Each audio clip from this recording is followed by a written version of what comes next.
Já está na hora de te internar em um asilo. Você só dá trabalho. Foi isso que minha nora me disse na noite de Réveillon, na frente de toda a família, enquanto todos brindavam a chegada do Ano Novo. Eu tinha acabado de servir a ceia que levei o dia inteiro preparando. O peru estava perfeito, a farofa crocante do jeito que meu filho sempre gostou desde pequeno, a rabanada com aquele toque de canela que é tradição na nossa família há gerações. Mas nada disso importou. Para ela, eu era apenas um estorvo, um peso, alguém que precisava ser descartado. E sabe o que foi pior? Meu filho, meu único filho, aquele menino que carreguei no colo, que criei sozinha depois que meu marido nos abandonou, aquele homem que jurei que seria diferente do pai, simplesmente abaixou a cabeça e não disse nada. O silêncio dele doeu mais que as palavras dela. Naquele momento, em pé na sala decorada com as mesmas enfeites de Natal que eu mesma tinha colocado, percebi que tinha me tornado invisível na minha própria casa. Ou pior, tinha me tornado um problema a ser resolvido. Antes de continuar, quero te convidar a fazer parte desta comunidade. Se você está me ouvindo agora, comenta aí de que cidade você é, se inscreve no canal para não perder as próximas histórias, porque o que aconteceu depois dessa noite de Réveillon mudou minha vida completamente, de um jeito que ninguém, muito menos minha nora, poderia imaginar. E olha, essa é apenas uma das muitas histórias reais que compartilho aqui. Fica comigo até o final, porque você não vai acreditar no que aconteceu. Naquela noite, depois que ela disse aquelas palavras, eu simplesmente me levantei da mesa. Não gritei, não chorei na frente deles, não dei escândalo.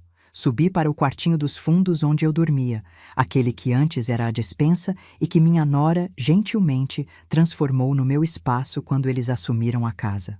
Arrumei minhas coisas numa mala velha, a mesma que usei quando vim do interior para São Paulo há mais de 40 anos. Coloquei apenas o essencial, algumas roupas, documentos, a foto do meu casamento e a foto do meu filho bebê. Desci as escadas enquanto ouvia risadas na sala. Eles já tinham esquecido de mim, já estavam celebrando, provavelmente aliviados que eu finalmente tinha entendido o recado. Fechei a porta sem fazer barulho e caminhei pela rua vazia. Era véspera de Ano Novo. Fogos explodiam no céu, as pessoas celebravam nas suas casas e eu, uma senhora de 63 anos, estava na rua com uma mala, sem destino, sem rumo, sentindo que toda a minha vida tinha sido em vão. Fui andando até a estação de trem. Não tinha para onde ir, mas precisava sair dali. Sentei num banco da plataforma vazia e foi só então que desabei. Chorei como não chorava há anos, talvez décadas. Chorei por tudo que tinha sacrificado, por todas as vezes que engoli o desrespeito, por todas as noites que fingi não ouvir os comentários maldosos, por ter acreditado que amor de mãe seria suficiente para manter meu filho do meu lado. As lágrimas caíam e eu não conseguia parar. Meu corpo inteiro tremia, não sei se de frio ou de dor, provavelmente os dois. Foi quando senti uma mão suave no meu ombro. Levantei os olhos e vi uma moça jovem, devia ter uns 30 e poucos anos, com um olhar gentil, preocupado. "A senhora está bem? Precisa de ajuda?" ela perguntou. "E sabe aquelas horas que você está tão quebrada que não consegue mais segurar nada dentro?" Foi assim. Contei tudo para aquela desconhecida, cada detalhe daquela humilhação, e ela me ouviu com uma atenção que meu próprio filho nunca me deu. Quando terminei, ela pegou o celular, discou um número e eu ouvi ela dizer algo que não fazia o menor sentido naquele momento. "Pai, é ela. Acabei de encontrar.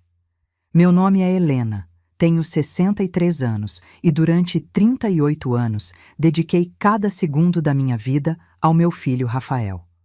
Quando descobri que estava grávida, meu marido, o Rogério, ainda era um homem presente, trabalhava como mecânico. Tínhamos uma vida simples mas digna, num bairro operário da zona leste de São Paulo.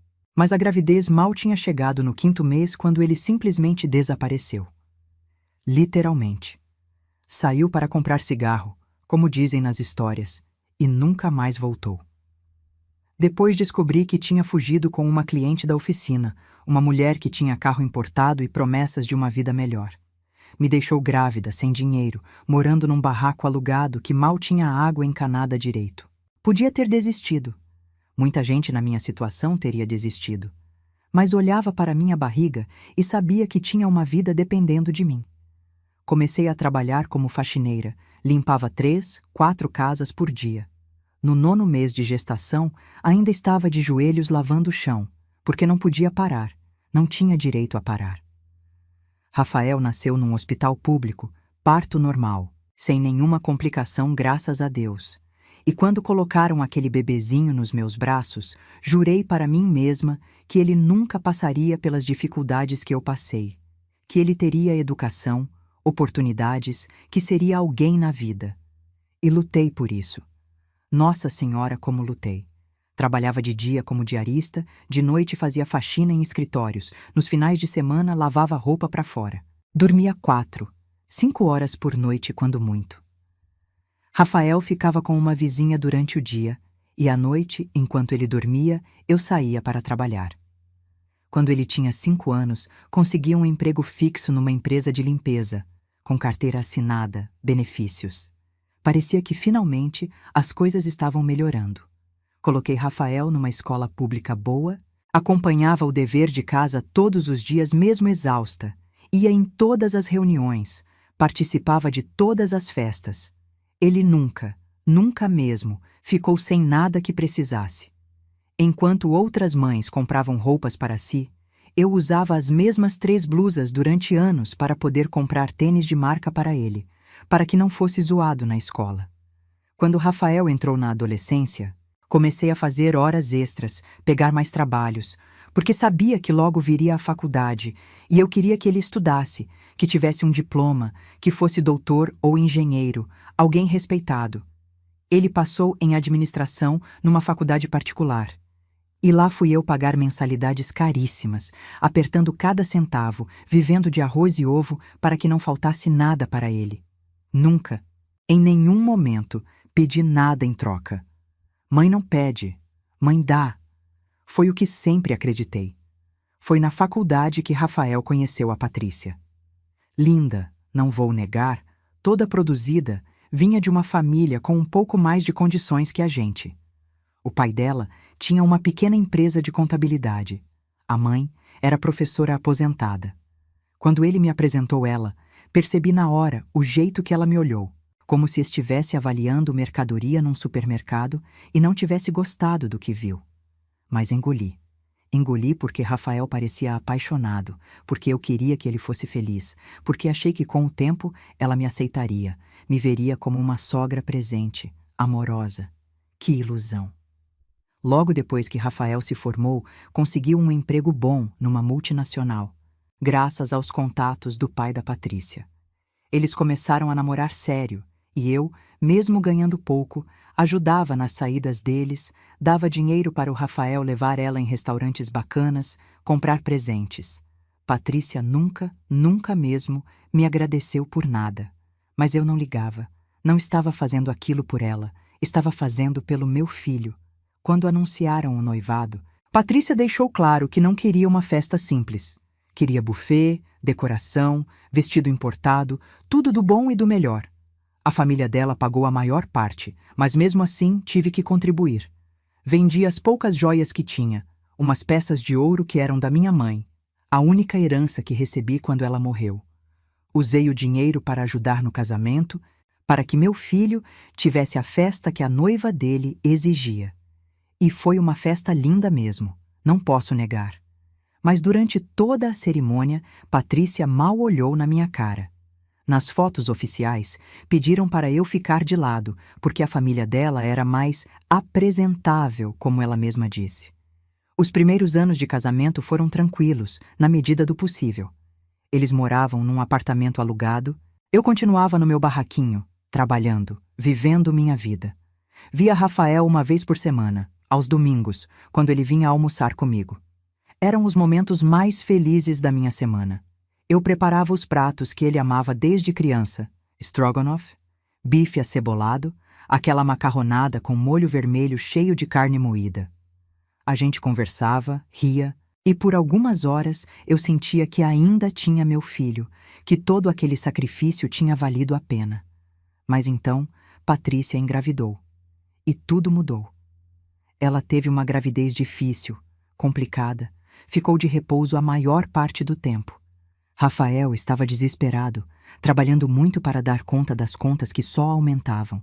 Foi quando ele me pediu, com aqueles olhos de menino que eu nunca soube negar nada, se eu poderia me mudar para o apartamento deles para ajudar a cuidar da Patrícia e depois do bebê. Eu tinha acabado de completar 58 anos. Estava cansada de tantos anos de trabalho pesado, meu corpo já reclamava, minhas costas doíam, minhas mãos estavam deformadas de tanto esforço. Mas era meu filho pedindo. Como eu poderia negar? Vendi meu barraco. Era pouca coisa, mas era meu. Era meu cantinho, meu espaço. Peguei o dinheiro da venda e dei para Rafael, para ajudar com as despesas do bebê que estava por vir. Me mudei para o apartamento deles com apenas 2 malas de roupa e muita esperança de que finalmente teríamos uma família de verdade, de que eu seria a avó presente, amada, necessária. Ah, Helena, como você foi ingênua. Desde o primeiro dia morando com eles, Patrícia deixou claro qual era meu lugar. Eu não era a avó que vinha ajudar. Eu era a empregada que trabalhava de graça. Acordava às 5 da manhã para preparar o café da manhã do Rafael, deixava tudo prontinho antes dele sair para trabalhar. Depois tinha que levar café da manhã na cama para Patrícia, que mesmo depois que o médico liberou ela de fazer atividades normais, continuava agindo como uma rainha que precisava ser servida. Eu limpava o apartamento inteiro, lavava roupa, passava, cozinhava todas as refeições. E sempre tinha algo errado. A comida estava sem sal, ou com sal demais. A roupa não estava bem passada. O chão não estava brilhando o suficiente. Helena, você não fez nada direito de novo, ela dizia, com aquele tom de desdém, como se estivesse falando com uma criança incompetente. E eu engolia. Engolia porque estava na casa deles, porque não queria criar problemas para o meu filho, porque achava que quando o bebê nascesse, tudo melhoraria. Meu neto Lucas nasceu numa manhã de março, um bebê lindo, saudável, com os olhos do Rafael. Quando peguei ele no colo pela primeira vez, senti meu coração transbordar de amor.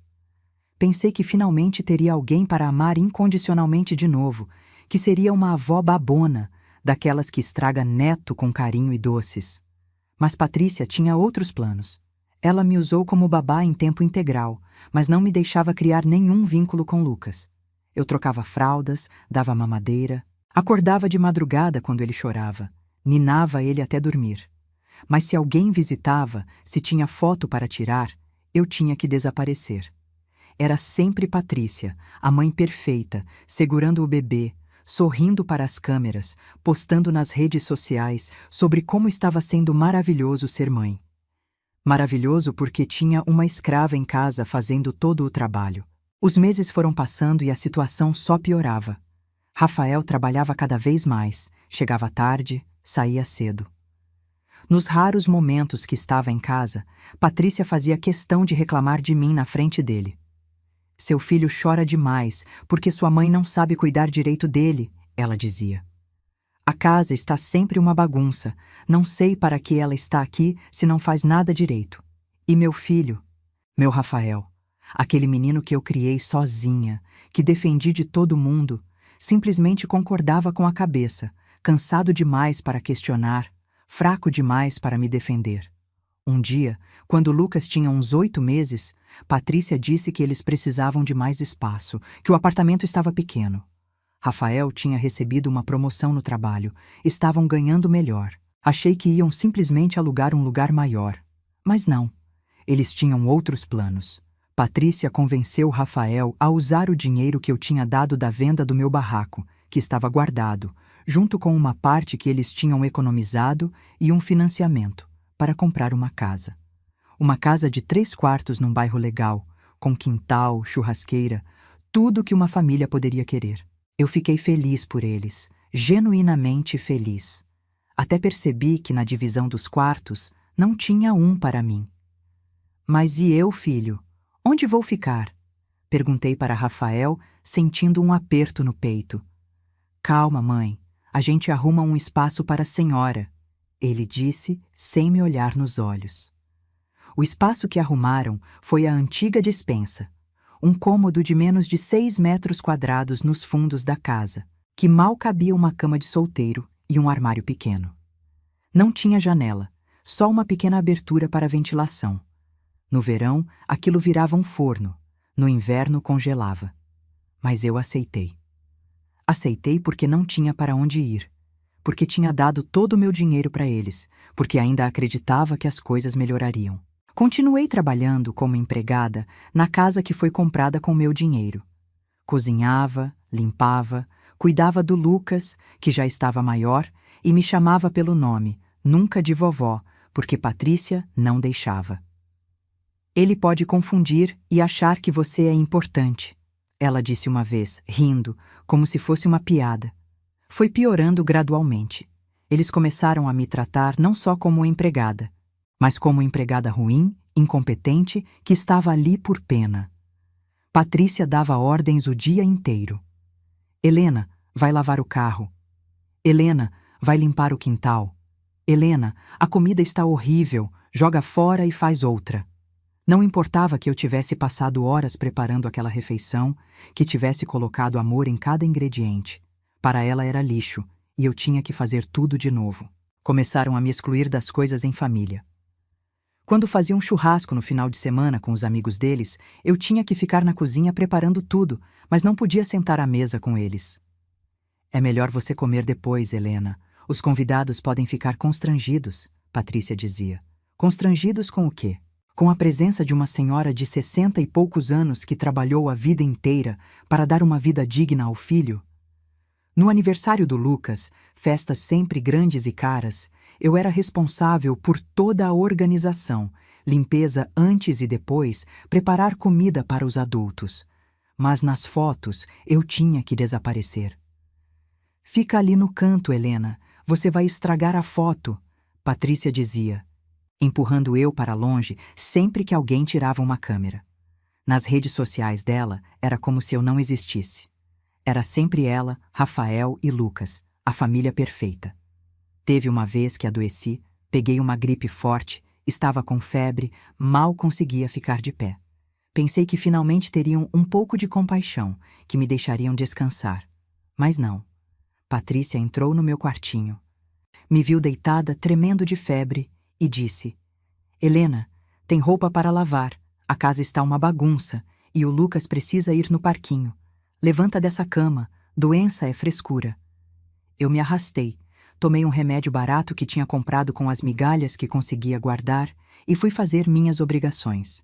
Porque se não fizesse, depois ouvia durante semanas como eu era preguiçosa, inútil, um peso. As amigas da Patrícia vinham para o café da tarde, aquelas reuniões que ela adorava fazer para mostrar a casa. Eu servia bolo, café, ficava ali circulando como garçonete, e ouvia elas falando, sem nenhum pudor, como se eu fosse invisível ou surda. Que sorte você tem, Patrícia, de ter uma empregada que mora aqui e trabalha de graça, uma delas disse. Patrícia riu, tomou um gole do café que eu tinha feito e respondeu. Pois é, bem conveniente. Não é a melhor, mas serve. Serve. Eu, que tinha criado o marido dela sozinha, que tinha sacrificado minha vida inteira, servia. Rafael via tudo isso. Ele estava presente em muitas dessas situações e não fazia nada. Absolutamente nada. Nas poucas vezes que tentei conversar com ele, pedir para ele me defender, ele dizia que eu estava exagerando, que Patrícia estava estressada, que eu precisava entender que era a casa deles e eles faziam as regras. Mãe, a senhora está aqui porque a gente deixa, então seja grata, ele disse uma vez. Seja grata. Meu filho me mandou ser grata por morar na casa comprada com meu dinheiro, por trabalhar de graça como escrava. Conforme os anos passavam, fui ficando mais velha, mais cansada, mais doente. Minhas costas doíam o tempo todo, minhas mãos viviam inchadas. Eu tinha pressão alta que não conseguia controlar direito porque não tinha dinheiro para médico particular, e o posto de saúde era uma luta. Mas eles não se importavam. Eu tinha que continuar trabalhando, Não importava se estava com dor, se mal conseguia andar. Enquanto está de pé, pode trabalhar, Patrícia dizia. Até que chegou aquela noite de Réveillon. Eles tinham convidado a família toda da Patrícia, os pais dela, os irmãos, sobrinhos. Passei o dia inteiro na cozinha, preparando a ceia. Fiz tudo o que Rafael adorava desde criança. Todos os pratos da nossa tradição familiar, aqueles que minha mãe me ensinou e eu ensinei para ele. Coloquei a mesa bonita, com a toalha que tinha bordado à mão anos atrás, as louças boas que eles usavam só em ocasiões especiais. Estava exausta, mas feliz, pensando que pelo menos naquela noite de Ano Novo teríamos um momento em família, que talvez me deixassem sentar à mesa com eles, que talvez meu neto me desse um abraço de Ano Novo. Às 11 da noite, terminei de colocar tudo na mesa. Peru, chester, farofa, salpicão, rabanada, arroz à grega, tudo perfeito. Tudo feito com minhas mãos cansadas e meu coração ainda teimosamente esperançoso. Eles se sentaram, começaram a comer, a elogiar a comida. Fiquei ali de pé, esperando ser convidada para sentar. Foi quando Patrícia olhou para mim, com aquele sorriso de canto de boca que eu conhecia tão bem, aquele sorriso de quem está prestes a dar o golpe final, e disse alto, para todo mundo ouvir: "Já está na hora de te internar em um asilo, Helena. Você só dá trabalho." Silêncio. A mesa inteira ficou em silêncio. Olhei para Rafael, esperando, implorando com os olhos para ele me defender, para ele dizer que não, que eu era a mãe dele, que tinha direito a respeito. Mas ele abaixou a cabeça, cortou um pedaço do peru e continuou comendo, como se nada tivesse acontecido. Como se meu coração não tivesse acabado de se despedaçar em 1000 pedaços ali na frente de todo mundo. Os outros à mesa ficaram constrangidos, mas ninguém disse nada. Ninguém me defendeu. Ninguém falou que aquilo era um absurdo, uma crueldade. Ficaram todos ali, comendo a comida que eu tinha feito na casa comprada com meu dinheiro, celebrando um ano novo que para mim tinha acabado de se transformar no pior momento da minha vida. Me levantei daquela sala, subi para o meu quartinho apertado e sem janela e arrumei minhas poucas coisas. Não tinha muito o que levar, afinal, nunca tive muito. Algumas roupas velhas, meus documentos, as 2 fotos que ainda guardava. Olhei em volta daquele espaço miserável que tinha sido meu quarto por anos e percebi que tinha deixado de existir há muito tempo. Tinha virado um fantasma na minha própria vida, servindo pessoas que não tinham nem gratidão nem amor por mim. Desci as escadas pela última vez. Eles ainda estavam à mesa, agora rindo, brindando, contando regressiva para a meia-noite. Passei pela sala com minha mala na mão. Rafael olhou de relance, mas não se levantou. Não perguntou para onde eu ia, não tentou me parar. Patrícia nem me olhou. Abri a porta da frente no momento exato que os fogos começaram a explodir no céu, anunciando o Ano Novo. Todo mundo gritando Feliz Ano Novo, se abraçando, celebrando, e eu ali, uma senhora de 63 anos, saindo de casa sem destino, sem dinheiro, sem nada. Caminhei pelas ruas vazias do bairro, ouvindo os fogos, vendo as luzes pelas janelas das casas, famílias felizes, celebrando juntas. Cada passo doía, não só fisicamente, mas na alma. Como tinha chegado àquele ponto? Como tinha permitido que me tratassem daquela forma? Por que tinha sacrificado tanto por pessoas que não me valorizavam? As perguntas martelavam na minha cabeça sem respostas. Cheguei na estação de trem depois de quase 1 hora caminhando. Estava vazia, todo mundo estava em casa celebrando. Sentei num banco de metal frio da plataforma, coloquei a mala ao meu lado e finalmente deixei as lágrimas caírem. Chorei por tudo. Por todos os anos de trabalho duro, de sacrifício, de abnegação. Por ter acreditado que amor de mãe seria suficiente. Por ter sido tão boba, tão ingênua, tão boa demais para pessoas que não mereciam minha bondade. Chorei pela vida que podia ter tido se não tivesse dedicado cada segundo ao Rafael. Chorei pela jovem Helena que trabalhou até a exaustão para dar um futuro melhor ao filho, sem nunca pensar em si mesma. As lágrimas não paravam. Meu corpo inteiro tremia, de frio, de dor, de desespero. Não tinha para onde ir. Não tinha ninguém no mundo. Estava completamente sozinha numa estação de trem vazia, numa noite de ano novo.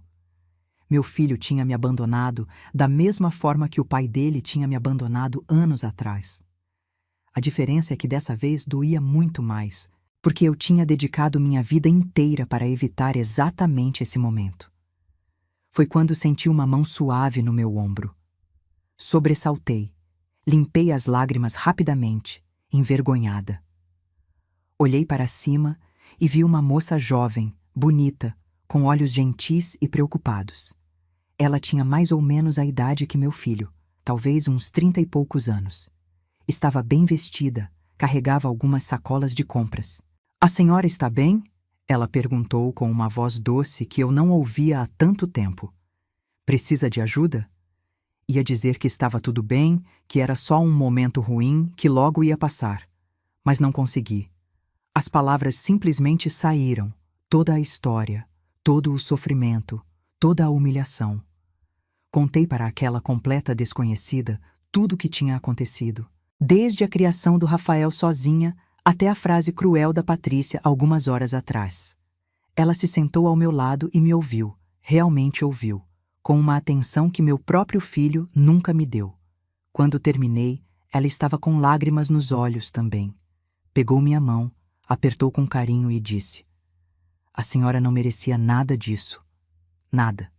Então pegou o celular do bolso, discou um número, e quando a pessoa atendeu do outro lado, ela disse algo que eu não entendi naquele momento.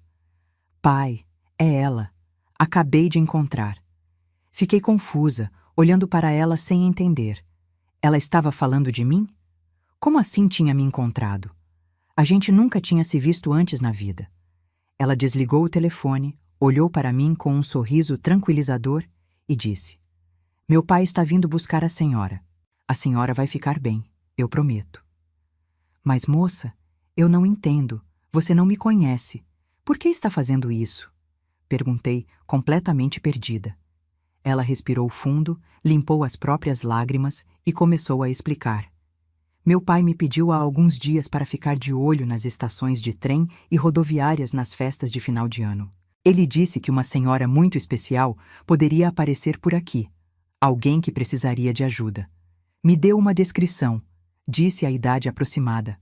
Até mostrou uma foto antiga. Quando vi a senhora aqui, chorando sozinha com essa mala, soube que era a pessoa que ele estava procurando." Fiquei mais confusa ainda. Quem poderia estar me procurando? Não tinha mais ninguém no mundo, não tinha amigos, não tinha família além do Rafael que tinha acabado de me abandonar. "Moça, acho que está enganada. Eu não conheço seu pai. Não conheço ninguém que estaria me procurando", falei, balançando a cabeça. "A senhora conhece sim", ela disse com um sorriso misterioso. "E ele tem muita coisa para explicar. Mas, por favor, confie em mim. Não deixa eu te encontrar aqui nesse frio, sozinha. Na noite de Ano Novo. Vem comigo. Vamos esperar ele chegar num lugar mais quente." Algo na voz dela, na gentileza genuína que eu não via há tanto tempo, me fez confiar. Peguei minha mala e segui ela para fora da estação. Ela chamou um Uber, colocou minhas coisas no porta-malas com um cuidado que me emocionou e me ajudou a entrar no carro. Durante o trajeto, ela segurou minha mão. Perguntou se eu estava com fome, se precisava de algo. Fazia tanto tempo que alguém me tratava com dignidade básica que eu mal sabia como reagir. Chegamos num prédio bonito, num bairro que eu só conhecia de passar de ônibus. Ela me levou até um apartamento no 10º andar.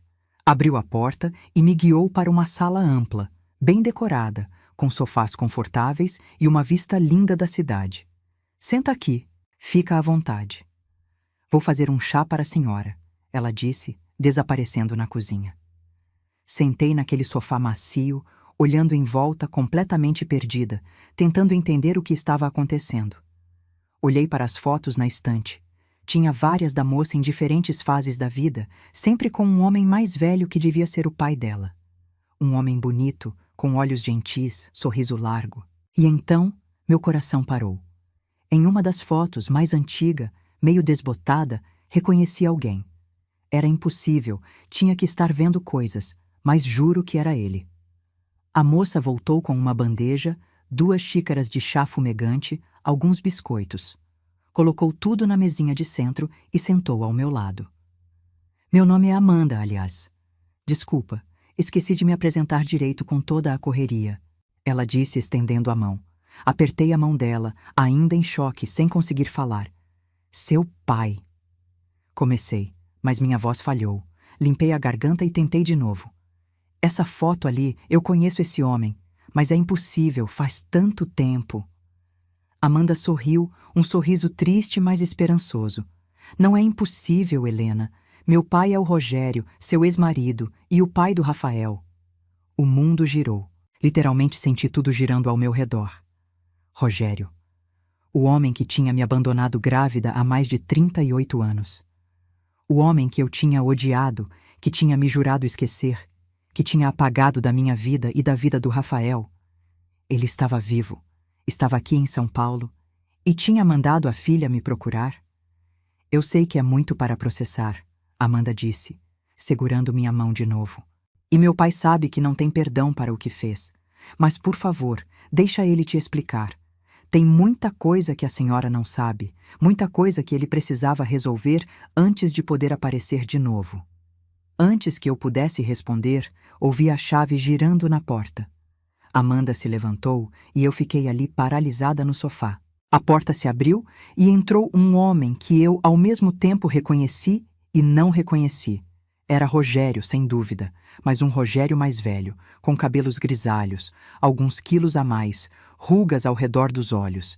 Ele me viu sentada no sofá e parou na entrada, como se tivesse levado um soco.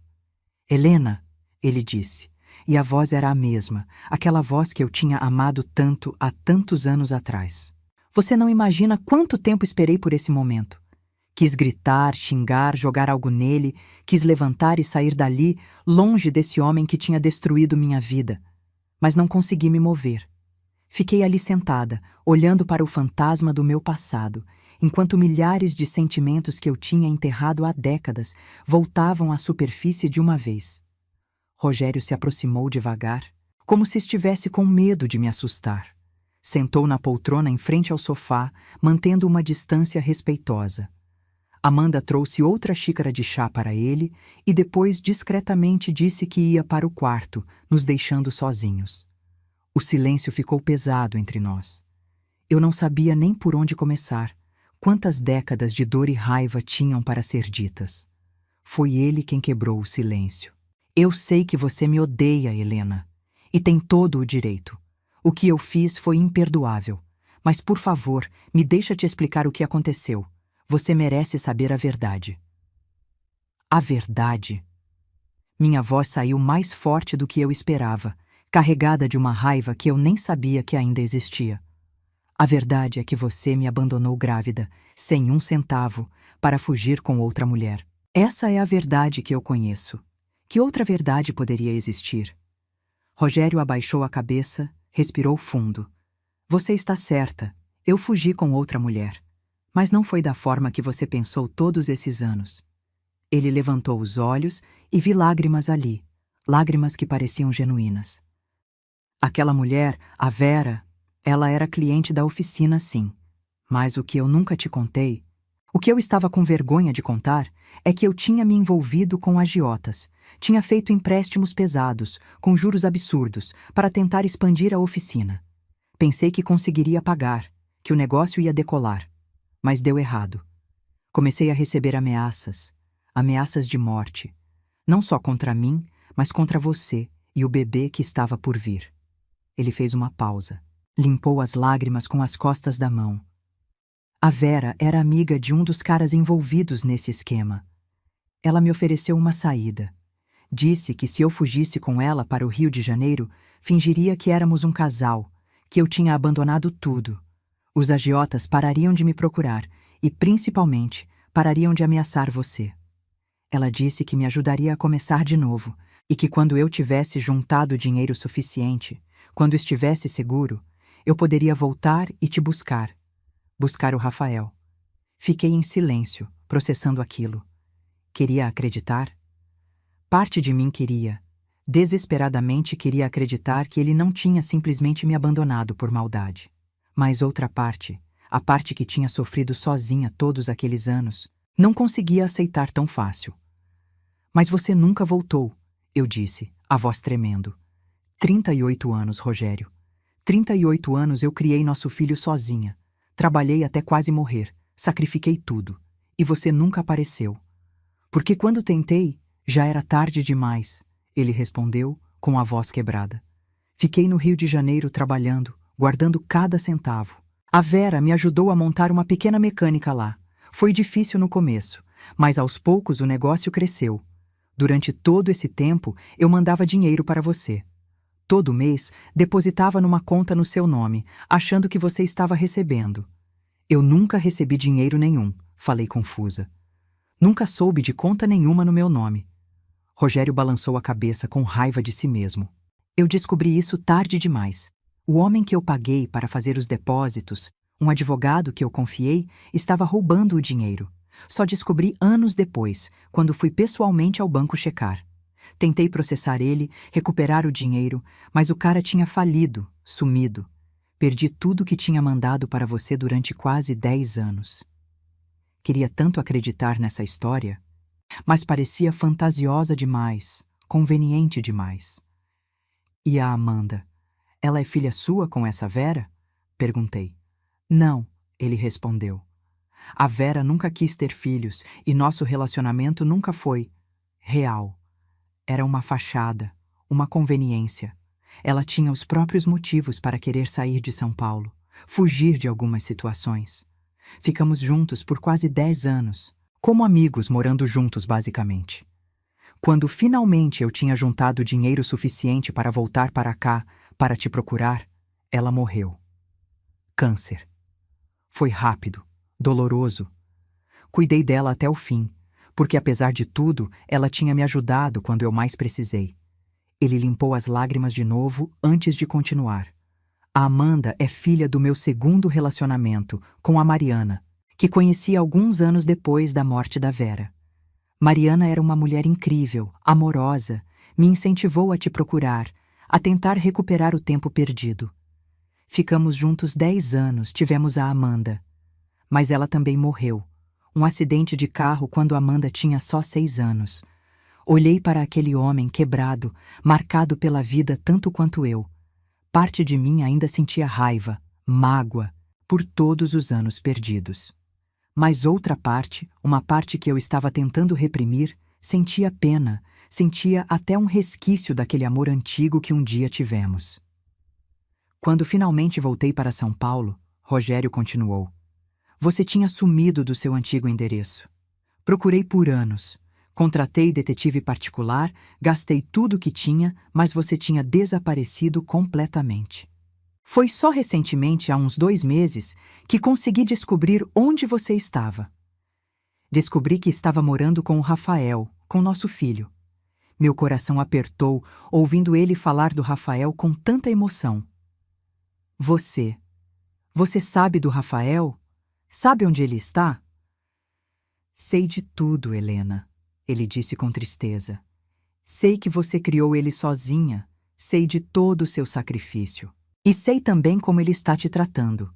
Coloquei um detetive para te observar, não para te espiar, mas para te proteger, para garantir que estava bem.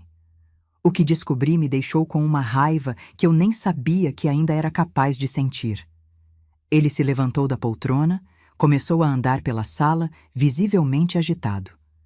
Nosso filho, o menino que você sacrificou sua vida inteira, está te tratando pior que lixo, permitindo que aquela bruxa da esposa dele te humilhe, te use como escrava.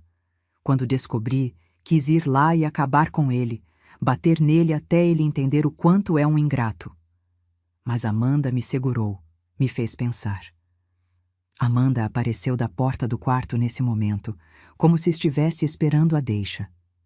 Falei para meu pai que a senhora precisava tomar essa decisão sozinha, que não adiantava ele aparecer de repente, querendo resolver tudo. Mas também disse que não podia deixar a senhora sofrer mais. Por isso pedi para ele me deixar te procurar, principalmente nessas datas festivas, quando as famílias costumam ser mais cruéis com os idosos que consideram um peso. Olhei para os dois, pai e filha, tentando me ajudar de uma forma tão inesperada. Mas eu não entendo.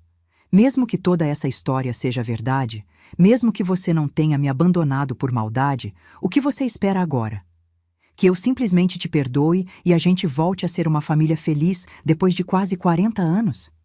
Não, Rogério respondeu, voltando a sentar. Eu não espero perdão, Helena.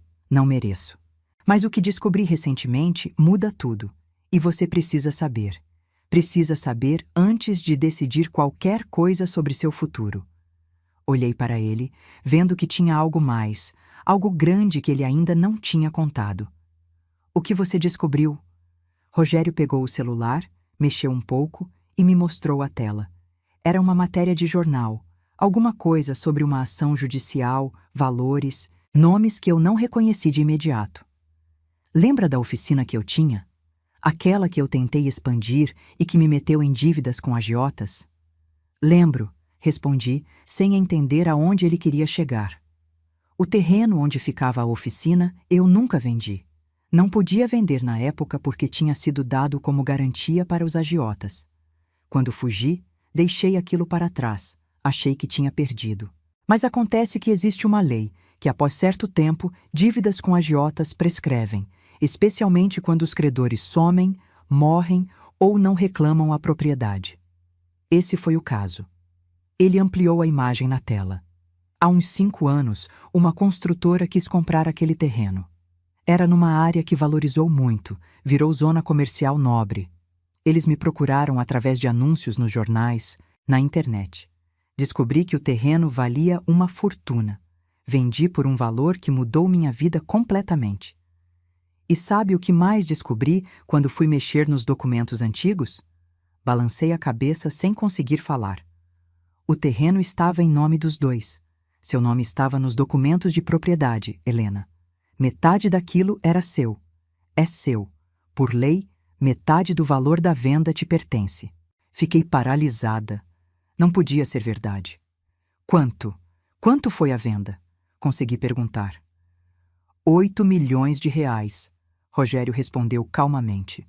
4 milhões são seus. O chão sumiu debaixo de mim. 4 milhões de reais. Eu, que tinha vivido a vida inteira na pobreza, trabalhando até a exaustão por trocados, que tinha vendido meu barraco por uma miséria, que não tinha onde cair morta há algumas horas atrás, era dona de 4 milhões de reais? Isso não pode ser verdade, sussurrei.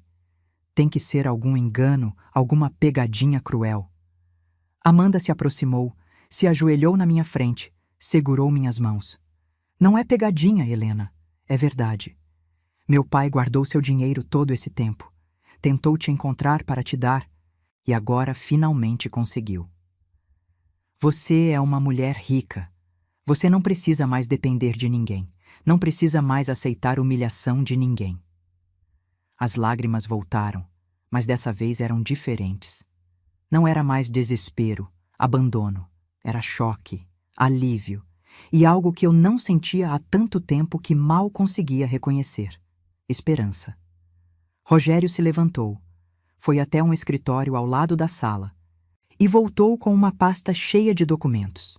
Está tudo aqui: os papéis do terreno antigo, o contrato de venda, os extratos bancários, mostrando seu dinheiro rendendo investimentos seguros todos esses anos, tudo. Amanhã mesmo, se você quiser, a gente vai ao banco e transfere tudo para sua conta. Ou cria uma conta nova no seu nome, como você preferir. Peguei a pasta com mãos trêmulas. Olhei os documentos sem conseguir processar direito. Meu nome estava ali, em vários papéis, associado a valores que eu nunca imaginei ter. Por que você guardou isso tudo? Por que não ficou com tudo? Eu nunca saberia, perguntei, precisando entender. Porque não era meu, Rogério disse simplesmente. Porque eu já te fiz mal demais. Porque mesmo sendo um covarde que fugiu, mesmo tendo falhado como marido e como pai, eu não sou ladrão. Esse dinheiro é seu, Helena. Sempre foi. Passamos a noite toda conversando. Rogério me contou detalhes de todos aqueles anos, mostrou fotos, documentos, provou cada parte da história dele. Mostrou os recibos dos depósitos que tentou fazer e que foram roubados. Mostrou as certidões de óbito da Vera e da Mariana.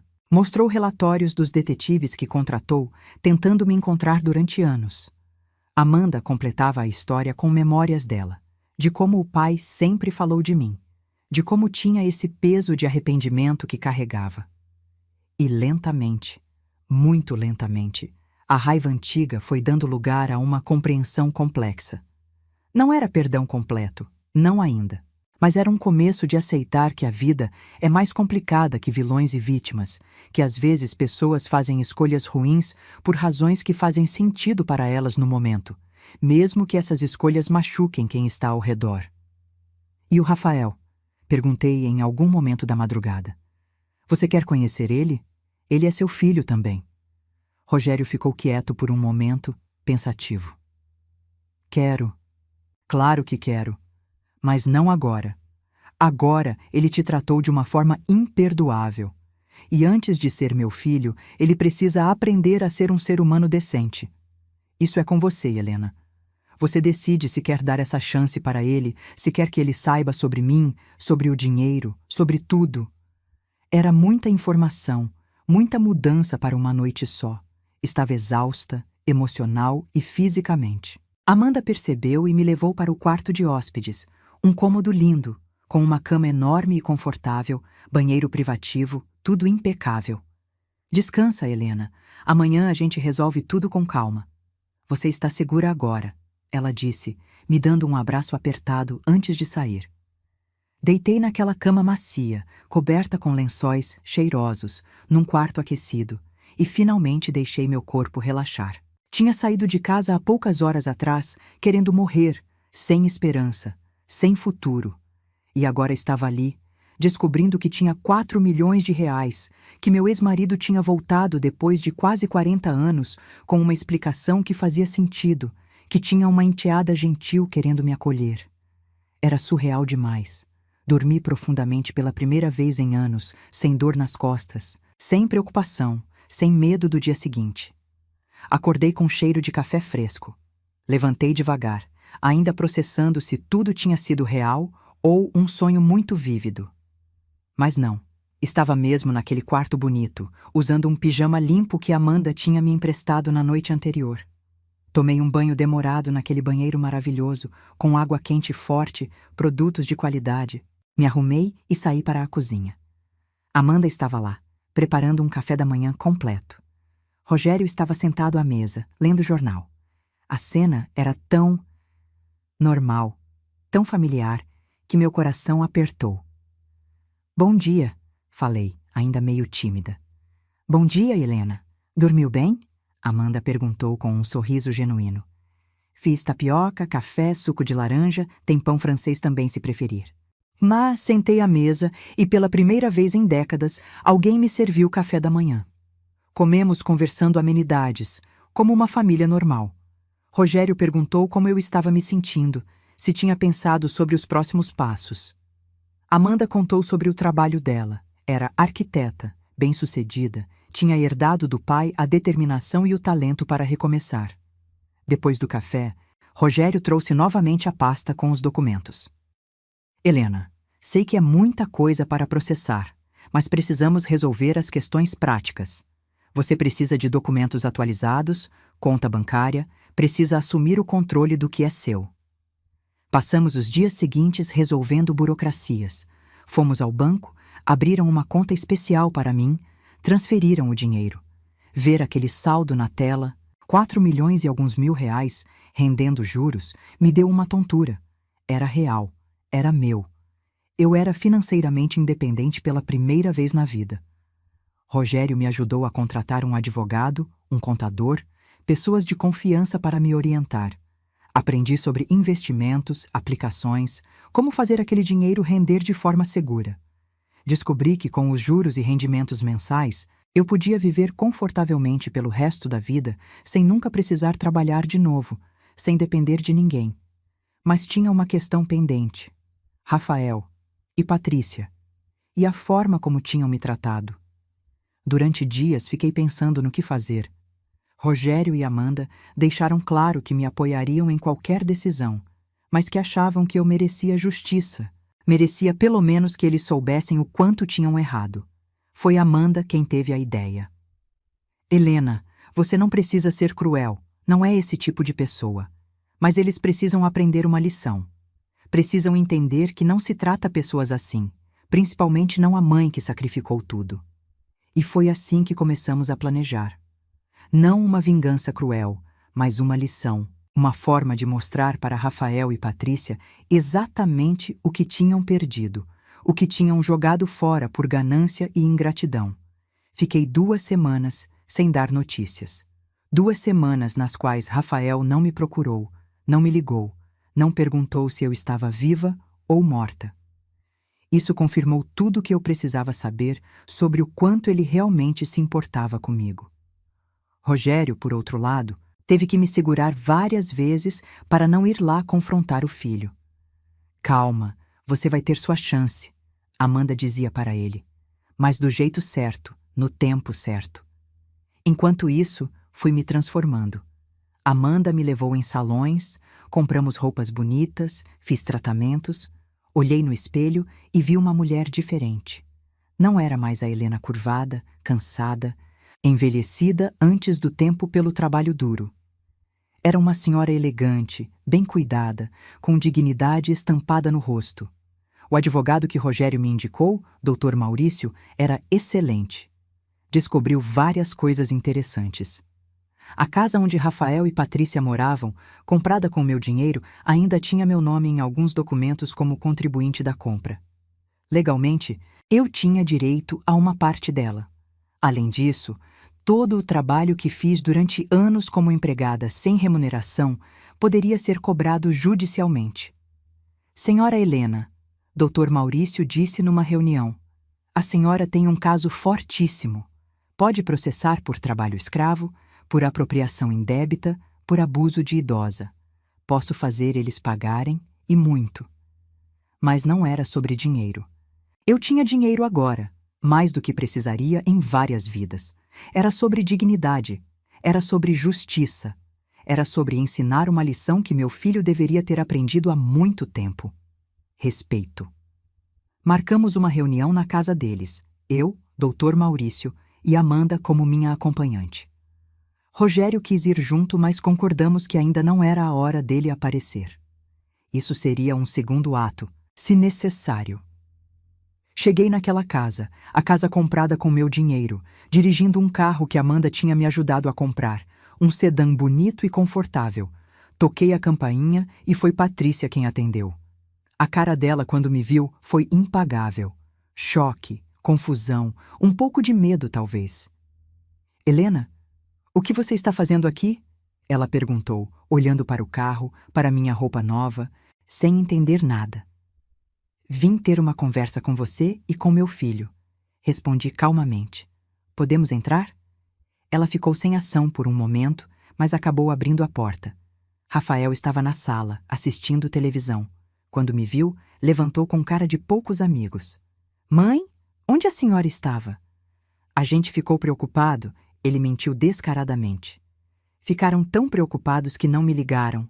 Não me procuraram, não foram na delegacia reportar meu desaparecimento. Respondi, a voz firme. Mas tudo bem. Não vim aqui falar sobre isso.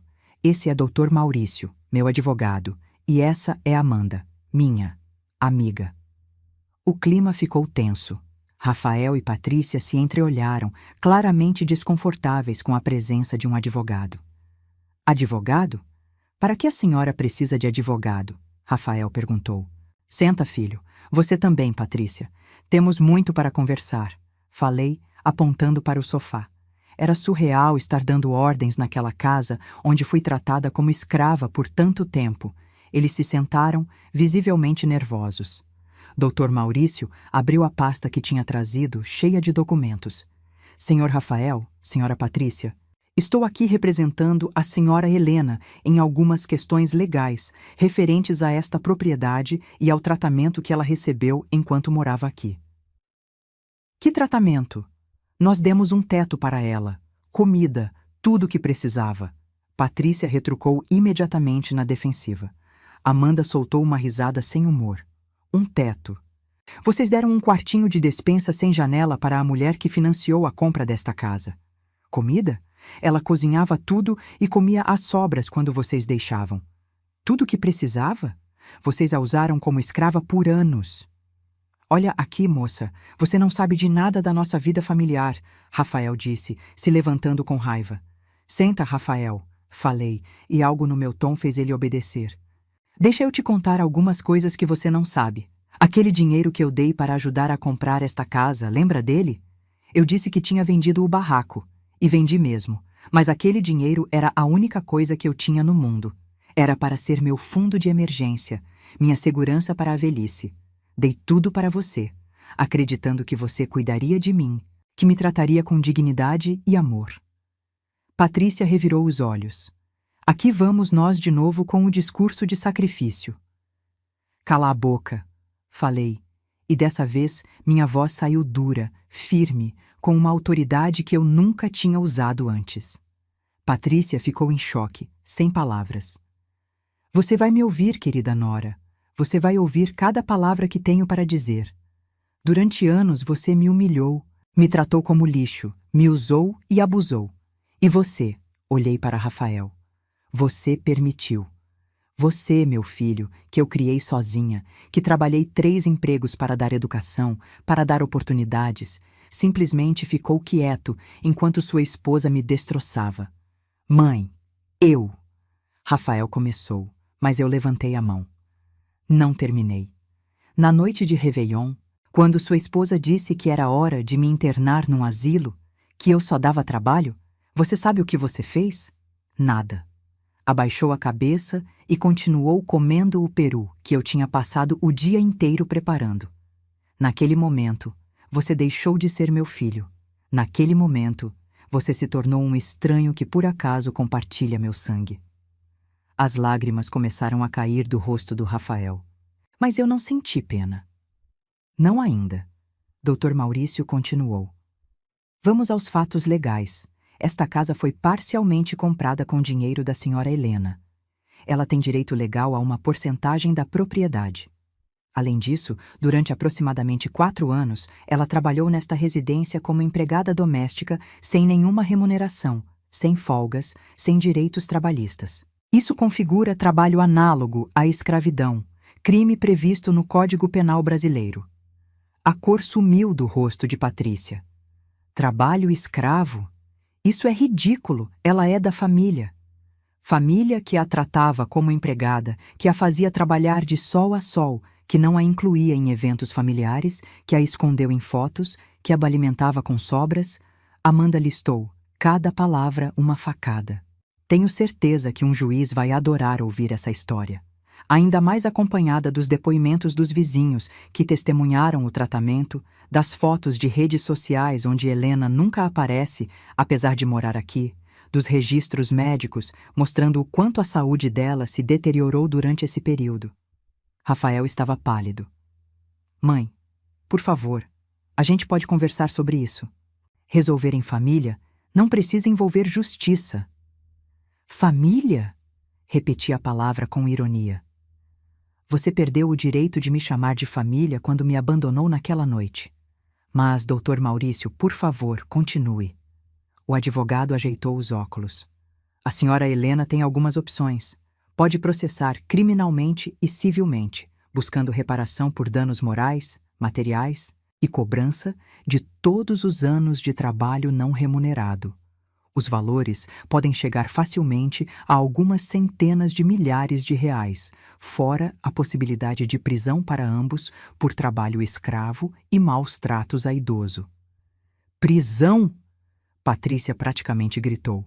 Você está louca, Helena? Vai colocar seu próprio filho na cadeia?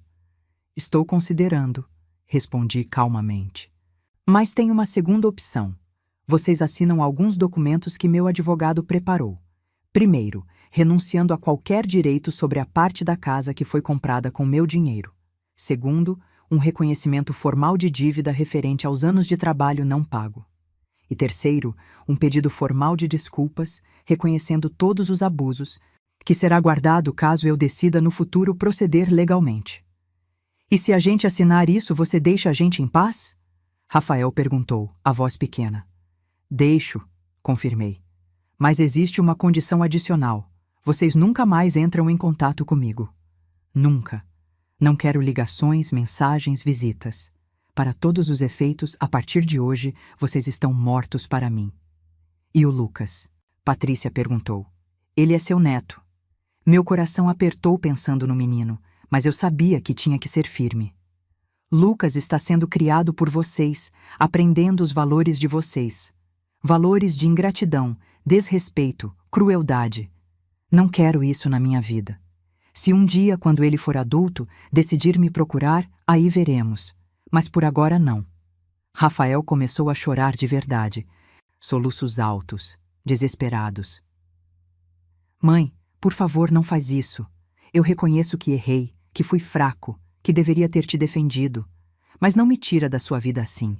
A senhora é tudo que eu tenho. Eu era tudo que você tinha, corrigi. Mas você me jogou fora como lixo. Agora aguenta as consequências. Doutor Maurício, os documentos, por favor. O advogado colocou vários papéis na mesa de centro. Rafael e Patrícia leram em silêncio, as lágrimas de Rafael caindo sobre as páginas. Patrícia estava furiosa, mas contida, sabendo que não tinha escolha. Eles assinaram tudo, cada documento, cada reconhecimento de culpa. Quando terminaram, peguei as cópias que me cabiam e me levantei. Ah, mais uma coisa, falei, quase me esquecendo. Queria que soubessem que estou muito bem financeiramente. Melhor do que vocês jamais estarão. Não preciso de nada de vocês. Nunca mais vou precisar de nada de ninguém. Essa reunião não foi sobre dinheiro, foi sobre dignidade, foi sobre ensinar a vocês que ações têm consequências. Você está rica? Como? Patrícia perguntou, a ganância brilhando nos olhos mesmo naquele momento horrível. Isso não é da sua conta, respondi com um sorriso. Mas fiquem tranquilos, não vão ver um centavo. Agora, se me dão licença, tenho uma vida nova me esperando, uma vida sem vocês. Saí daquela casa pela última vez, Amanda e Dr. Maurício me acompanhando. Não olhei para trás. Não senti pena, não senti remorso. Senti apenas um alívio imenso, como se tivesse tirado um peso de toneladas das costas. No carro, Amanda pegou minha mão. Você foi incrível, Helena. Forte, digna. Estou orgulhosa de você. Obrigada, falei, finalmente deixando algumas lágrimas caírem. Mas eram lágrimas de libertação, não de dor. Os meses seguintes foram de reconstrução. Comprei um apartamento lindo, amplo, num bairro seguro e agradável. Decorei do meu jeito, com cores que eu gostava, móveis confortáveis. Pela primeira vez na vida, tinha um espaço que era verdadeiramente meu. Rogério e Amanda se tornaram parte da minha vida de uma forma que eu nunca imaginei. Não voltei a me relacionar romanticamente com Rogério. Aquele tempo tinha passado, mas desenvolvemos uma amizade profunda, uma parceria. Ele me contava sobre os anos perdidos, eu contava sobre Rafael, sobre as dificuldades que passei. Curamos juntos, de certa forma, as feridas antigas. Amanda virou a filha que eu nunca tive. Ela me ensinou a usar tecnologia, redes sociais, me apresentou amigas dela, me incluiu na vida dela de uma forma que me fez sentir valorizada. Comecei a viajar, algo que nunca tinha feito.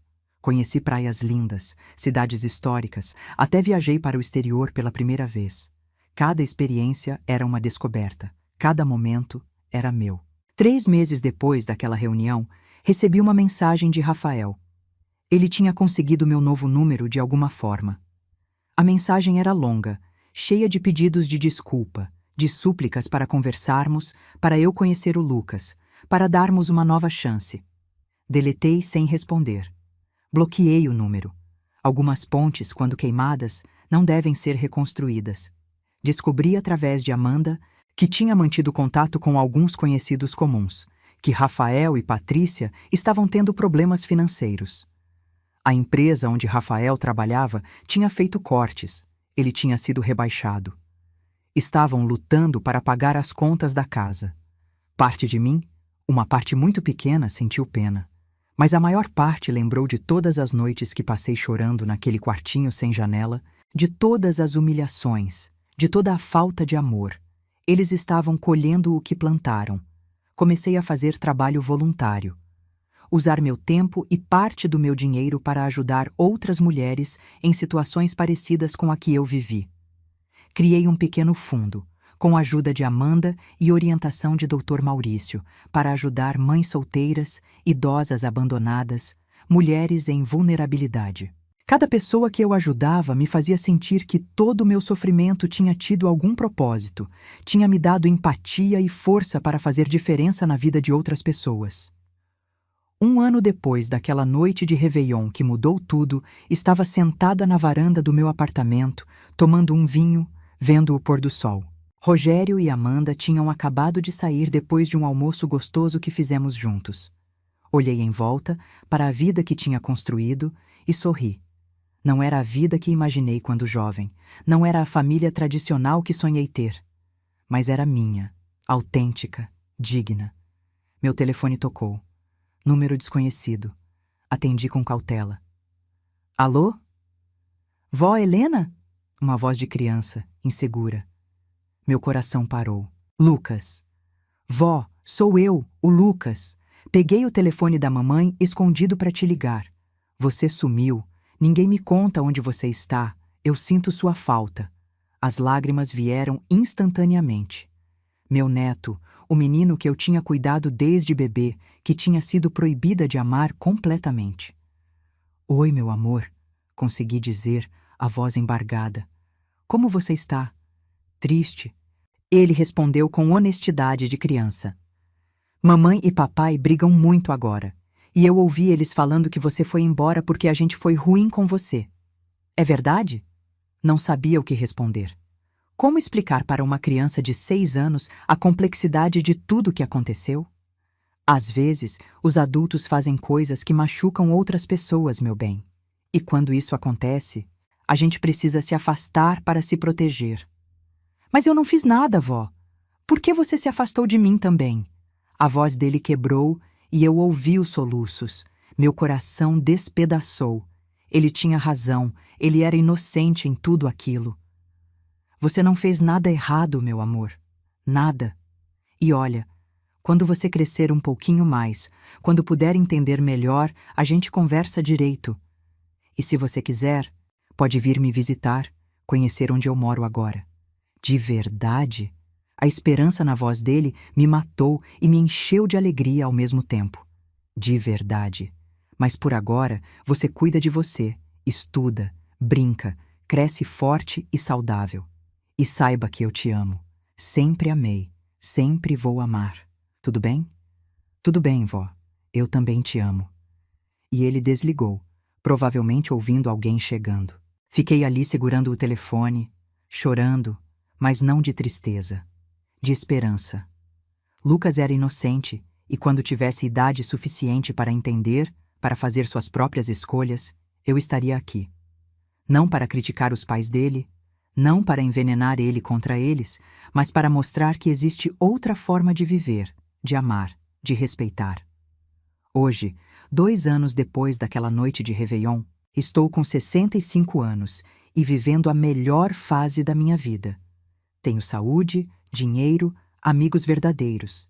Rogério faz parte da minha vida como um grande amigo e parceiro.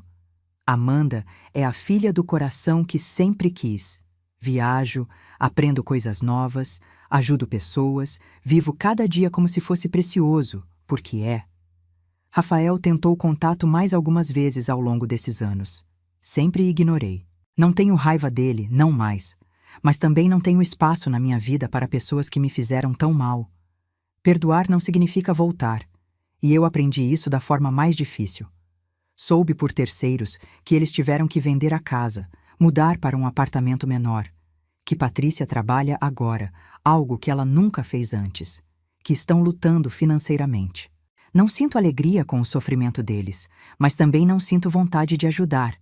Cada um colhe o que planta. E você que está me ouvindo agora, que acompanhou essa história até o final, Eu quero te dizer uma coisa. Nunca, nunca mesmo, aceite ser tratado como menos do que você merece. Não importa se é família, se é filho, se é marido, se é quem for.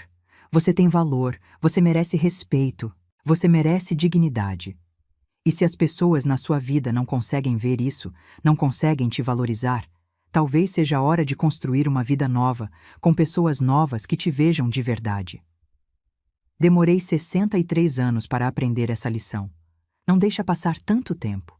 Não sacrifica sua vida inteira por pessoas que não reconhecem seu valor.